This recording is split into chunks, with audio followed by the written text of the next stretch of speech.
Welcome to the Wagas Innovation Talks. This podcast offers you an insight into recent innovations in the tech business, driven by research and industry insight. We are talking to researchers and professionals to share their expertise, experience, and projects with us. As a think tank and accelerator, we support tech startups and corporations in growing their business. We believe innovation is key to growth and hope to shine light on academic research and experts with real-life industry experience. To learn more, visit wagas-group.com and find all our podcast episodes plus articles and resources to expand your horizon on tech innovations. I'm your host, Livia van Herde, Marketing and Sales Manager at Wagas, and today we had the honor to welcome Michel Seyrac to the podcast. Michel is based in France and he holds 3 master's degrees. The first from the University of Bordeaux in the fields of computational and applied mathematics. This is followed by a second in computer engineering from Bristol University. Finally, he has also earned a master's from ESC Toulouse in banking and financial engineering. This list of academic accolades is a surefire lead for what he does now. After holding several consulting IT positions, including working for the IT service company Capgemini for over 10 years as senior architect, he's heading IIDRE Automate as its co-founder. His company offers real-time locating systems, indoor positioning systems, UWB solutions, as well as wireless sensor networks. Welcome to the podcast, Michel. Thank you. Today's episode is about UWB, ultra-wideband, and IoT innovations. So let's start by exploring the UWB market. Can you explain the market positioning of UWB compared to other solutions? Yes, of course. If we take the market targeting to the accuracy tracking, UWB is completely dedicated to this precise geolocation. That means that we have 10 centimeter, of course, in laboratory, but that means that it can provide in real situation a really acceptable result, very precise geolocation. So regarding smart mobility for autonomous vehicle, robots, drones, we need this precision. So there is not really competitor regarding this technology. For industry 4.0 is quite different. The accuracy can be an important criteria depending of the industrial site. If we have in a manufacturer a lot of steel, a lot of equipments, that can be very important to keep this criteria, to be sure that we have enough precision in real situation. So moving on, UWB applications are on the rise. Why is that? What do you think? What are the promises? What are the hopes deriving from UWB technology? UWB ultra-wideband technology appear as a super technology to allow this to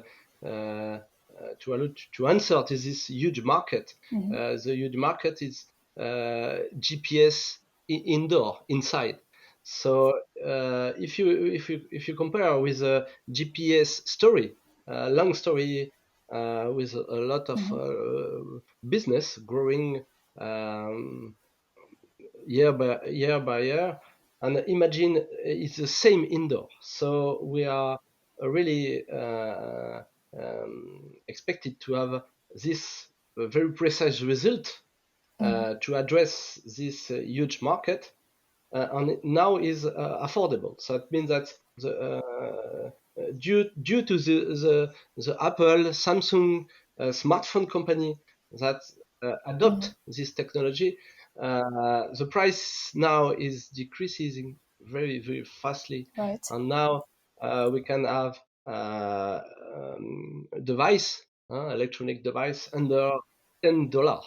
So we are now in the competition. That means that we reduce the gap between Bluetooth with Wi-Fi technology, and now we are ready as a super technology to answer.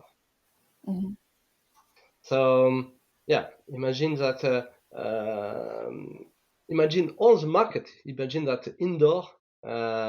If you can have a precise geolocation, and you have it only with your smartphone, you can order a door lock, door unlock. You can track every item, your own item. You can know in a queue, in exhibition queue, you can know where are your friends, if they are already up inside or not, etc., etc. So that's a really a huge market.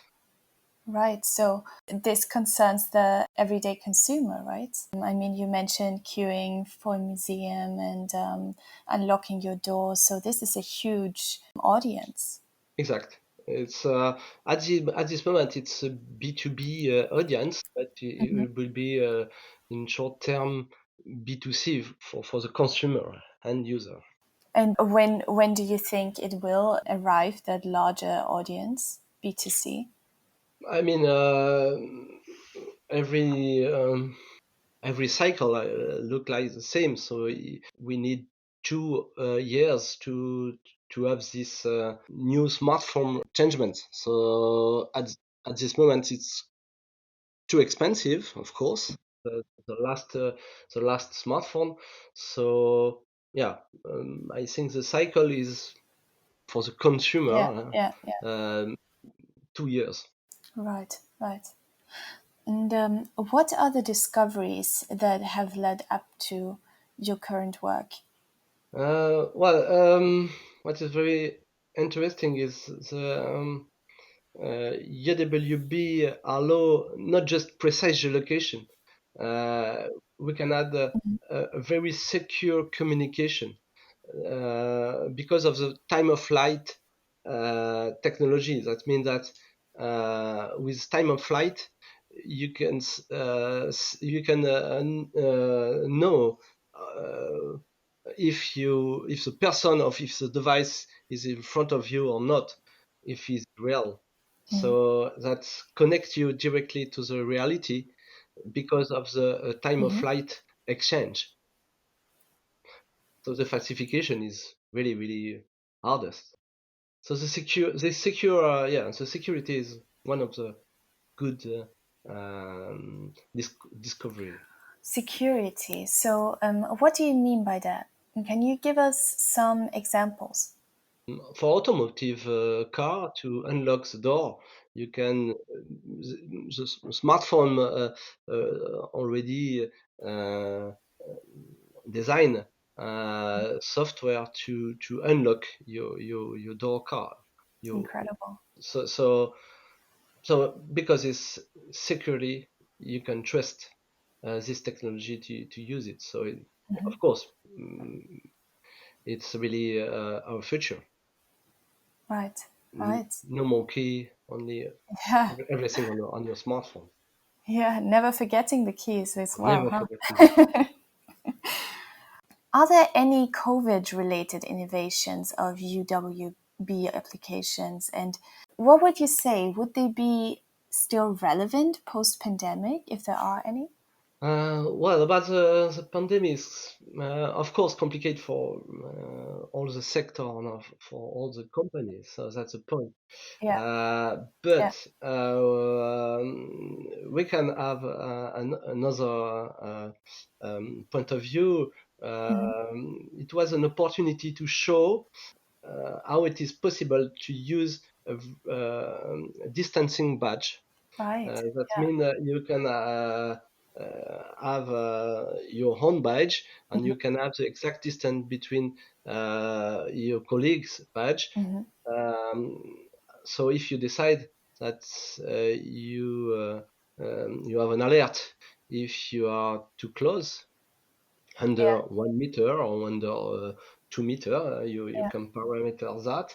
That means that this is working really properly. So that's put in the light this technology compared to the Bluetooth that is working at this moment with a smartphone. So and with the Bluetooth, we have some wrong contact, some bad distance, some fault connection. So that means that it was the opportunity to show that Bluetooth is good for some reason, and you can use it in your smartphone for peripherals and for a lot of things, but for distance, ultra wideband is the solution. Amazing. That's very relevant during COVID. But would you say something like that would be still relevant post-pandemic? So for my idea, I think that we didn't at this moment discover all what we can do with this kind of technology. Imagine 15 years before when we test GPS or GNSS solution. So we didn't thought about all the applications. So I think we are in the same story, but inside, indoor. So yeah, it's crazy that we can imagine a lot of applications. So the market is huge, and I think there is some place for a lot of different companies using this kind of technology. Very interesting. We're getting to the last question. What are the future application possibilities you could think of in the next 10 years from now on? What do you say? From my point of view, the best is maybe to use the UWB and to mix with as an hybrid solution. Ultra wideband can give you a really good distance or position, but we have to deal with the other technology. Of course, for example, RFID. RFID is very cheap, very low price technology. You can demultiply the tags because there is no battery. It's a passive technology. So if you mixed all the technology, we can discover a lot of applications. And can you give some examples of that? So, of course, in a warehouse, if you put some UWB solution in a forklift, and if you put in a badge for all the employees this technology that allow you to have that to avoid the collision between the engine and the pedestrian. So it can be for safety reasons. It can be really important to have this in warehouses. So this example is for retail. Uh, of course, a lot of big major company are interested now in this kind of technology. Of course, Amazon, Cdiscount, a lot of internet company because they use huge, very large warehouses.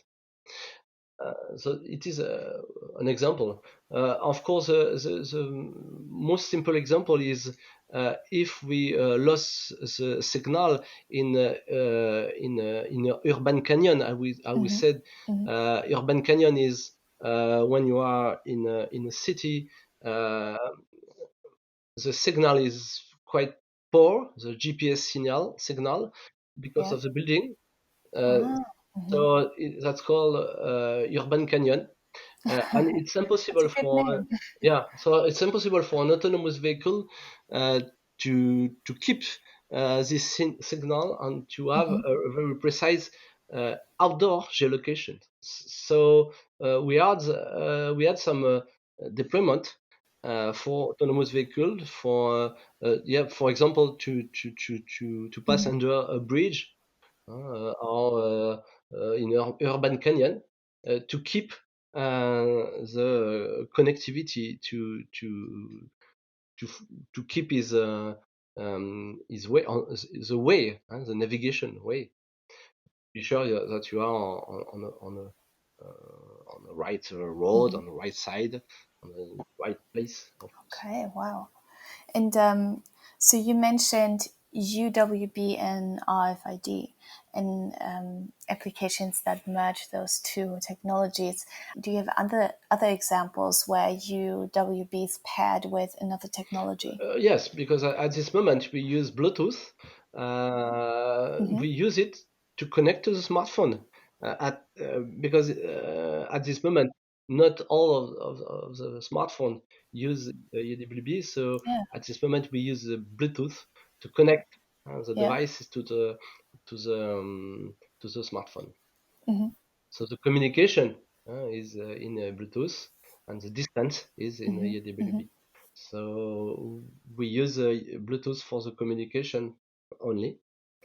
That sounds very exciting. So, and to me, it seems like a lot will change within the next 10 years since there are so many possibilities, right? That's the point. If you see the GPS story, it's amazing, of course.